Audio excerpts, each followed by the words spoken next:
ഇപ്പോൾ വിദ്യാഭ്യാസ വകുപ്പ് മന്ത്രി വി ശിവൻകുട്ടി കൂടി നമുക്കൊപ്പം ചേരുന്നു. മിനിസ്റ്റർ നമസ്കാരം. നമസ്കാരം. കണ്ടിട്ട് നല്ല തിരക്കിലാണെന്ന് തോന്നുന്നു. നല്ല തിരക്കിലാണ്. ഓക്കെ, ആരോഗ്യ പ്രശ്നമില്ലല്ലോ? ആരോഗ്യ പ്രശ്നമൊന്നുമില്ല, എല്ലാം നോർമലി. അപ്പൊ എനിക്ക് തോന്നുന്നത് ഇന്നലെ എങ്ങനെ ഉണ്ടായിരുന്നു? മത്സരം കാണാൻ പറ്റുന്നുണ്ടോ? മത്സരം കാണാൻ വേണ്ടി ഞാൻ നാടോടി നൃത്തം കാണാൻ വേണ്ടി 1 മണിക്കൂർ നേരം ഉണ്ടായിരുന്നു. ആഹാ, ഓക്കെ. ഇവിടെ ഇപ്പോഴേ യഥാർത്ഥത്തില് നമ്മുടെ തിരുവനന്തപുരത്തുകാർ സാധാരണ ഓണമൊക്കെ വരുമ്പോൾ ഒരുപാട് ജനം പുറത്തിറങ്ങുന്നതാണ്. അപ്പൊ കുറച്ച് ആൾക്കാരുടെ കുറവുണ്ടോ? ഇല്ല, കുറവില്ല. നമ്മൾ പ്രതീക്ഷിച്ചു. അങ്ങനെ എന്തെങ്കിലും നിരാശ ഉണ്ടോ ഇപ്പൊ പറയണം. ഇല്ല. അതായത് സാധാരണഗതിയിൽ ഇവിടെ ഒരുപാട് ഓണാഘോഷം, പിന്നെ കേരളീയം, അവരുടെ ഡാൻസ് ഫെസ്റ്റിവൽ ഇതെല്ലാം നടക്കുന്ന സ്ഥലമാണല്ലോ. അതുകൊണ്ട് ആൾക്കാർക്ക് ഇതൊരു പുതുമ ഉണ്ടാവാറില്ല. പക്ഷെ ഇന്നലെ രാവിലെ ഉദ്ഘാടന സമ്മേളനത്തിന് വൻ ജനാവലിയായിരുന്നു. ആ ജനാവലി വൈകുന്നേരം വരെ നിന്നു. രാത്രി 10-11 മണി വരെ നിന്നു എന്നുള്ളതാണ്. അവസാനിച്ചു. അതുകൊണ്ട് 11 മണി കഴിഞ്ഞു. ഓക്കെ, അതെല്ലാം കണ്ടു. ഞാൻ 1 മണിക്കൂർ നേരം ഉണ്ടായിരുന്നു കലാപരിപാടി കാണാൻ. മറ്റു വേദികളിലും ഒക്കെ തന്നെ പോയിരുന്നു. ഇന്നലെ ഉച്ചയ്ക്ക് ഭക്ഷണപ്പുരന്ന് കഴിച്ചു. നമ്മുടെ ഭക്ഷണം നല്ല വെയിറ്ററല്ലേ? നല്ല വെയിറ്ററാണ്. പഴയത്തിന്റെ കേട്ടത് കലവറ 4000 പേർക്ക് പിന്നെ ഒരേ സമയം. ഇന്നലെ ഒരു 17,000 പേര് കഴിച്ചു കാണും. 17,000 പേര് കഴിച്ചു. കലവറ പാർക്കിങ്ങിന് എന്തെങ്കിലും പ്രശ്നമുണ്ടോ? പാർക്കിന് ഇന്നലെ ഒരു പ്രശ്നം ഉണ്ടായിരുന്നില്ല. ഇന്നലെ മഴ നമുക്ക് അതീതമാണല്ലോ. നിയന്ത്രണ അതീതമാണ്. മഴ പെയ്തതിന്റെ ഫലമായിട്ട് കുറച്ച് ചെളി കെട്ടിയിട്ടുണ്ട്. അത് മാറ്റാൻ വേണ്ടിയുള്ള നടപടി സ്വീകരിക്കാൻ വേണ്ടി പറഞ്ഞിട്ടുണ്ട്. എനിക്കൊന്ന് ഇപ്പൊ എത്ര കലോത്സവമായി ഉത്സവ കമ്മിറ്റി ചെയർമാനായിട്ട്?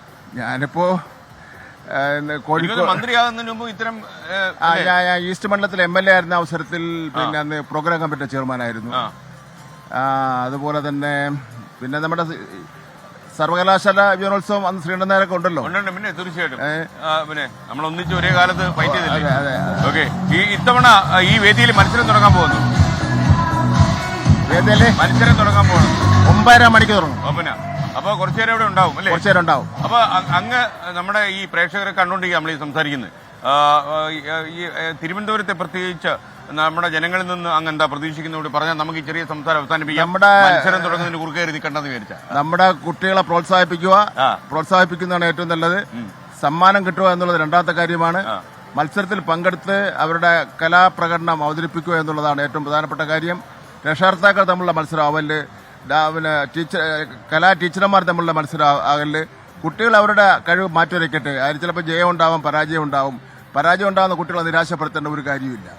ഓക്കെ, അപ്പോൾ എന്തായാലും ഓൾ ദി ബെസ്റ്റ്. അങ്ങയുടെ സംഘാടക ശക്തിയിൽ മത്സരം നന്നായിട്ട് പോകട്ടെ. കുട്ടികളൊക്കെ വളരെ സന്തോഷത്തിലാണ്. വളരെ സന്തോഷത്തിലാണ്. 25 വേദികളിലും ഇന്നലെ കറക്റ്റായിട്ട് നടന്നു. ഇന്നിപ്പോ രാവിലെ 9:30 മണിക്ക് കൃത്യം ആരംഭിക്കാൻ വേണ്ടി ഏർപ്പാട് ചെയ്തു കഴിഞ്ഞു. എന്തായാലും അങ്ങ് ശ്രീകണ്ഠനോട് വന്നതിൽ വളരെ സന്തോഷം. വളരെ ഹാപ്പി. മാത്രമല്ല അങ്ങയുടെ കലവറയിൽ ഇത്തിരി ഭക്ഷണം കഴിക്കാൻ പോയി. തീർച്ചയായിട്ടും ഉച്ചയ്ക്ക് വന്ന് ഒരുമിച്ചിരുന്ന് കഴിക്കാം. വളരെ സന്തോഷം. പിന്നെ തീർച്ചയായിട്ടും അപ്പൊ അങ്ങ് വിട്ടു. അങ്ങയുടെ മന്ത്രി തിരക്കിനിടയിൽ മന്ത്രി പിടിച്ചിട്ട് നിർത്താൻ പാടില്ലല്ലോ. ഓക്കെ, അപ്പോൾ വിദ്യാഭ്യാസ മന്ത്രിക്കാണ് ഏറ്റവും തിരക്കെന്ന് പ്രേക്ഷകർക്ക് അറിയാലോ.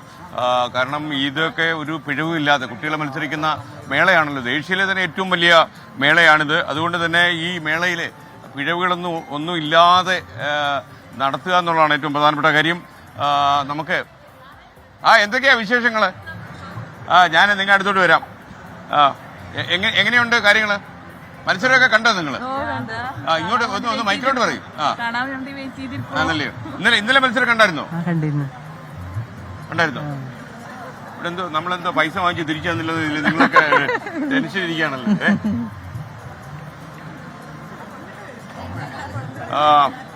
എങ്ങനെയുണ്ട്? എന്റെ മകള് മത്സരിക്കുന്നുണ്ട്. മോനോ? ഓക്കെ,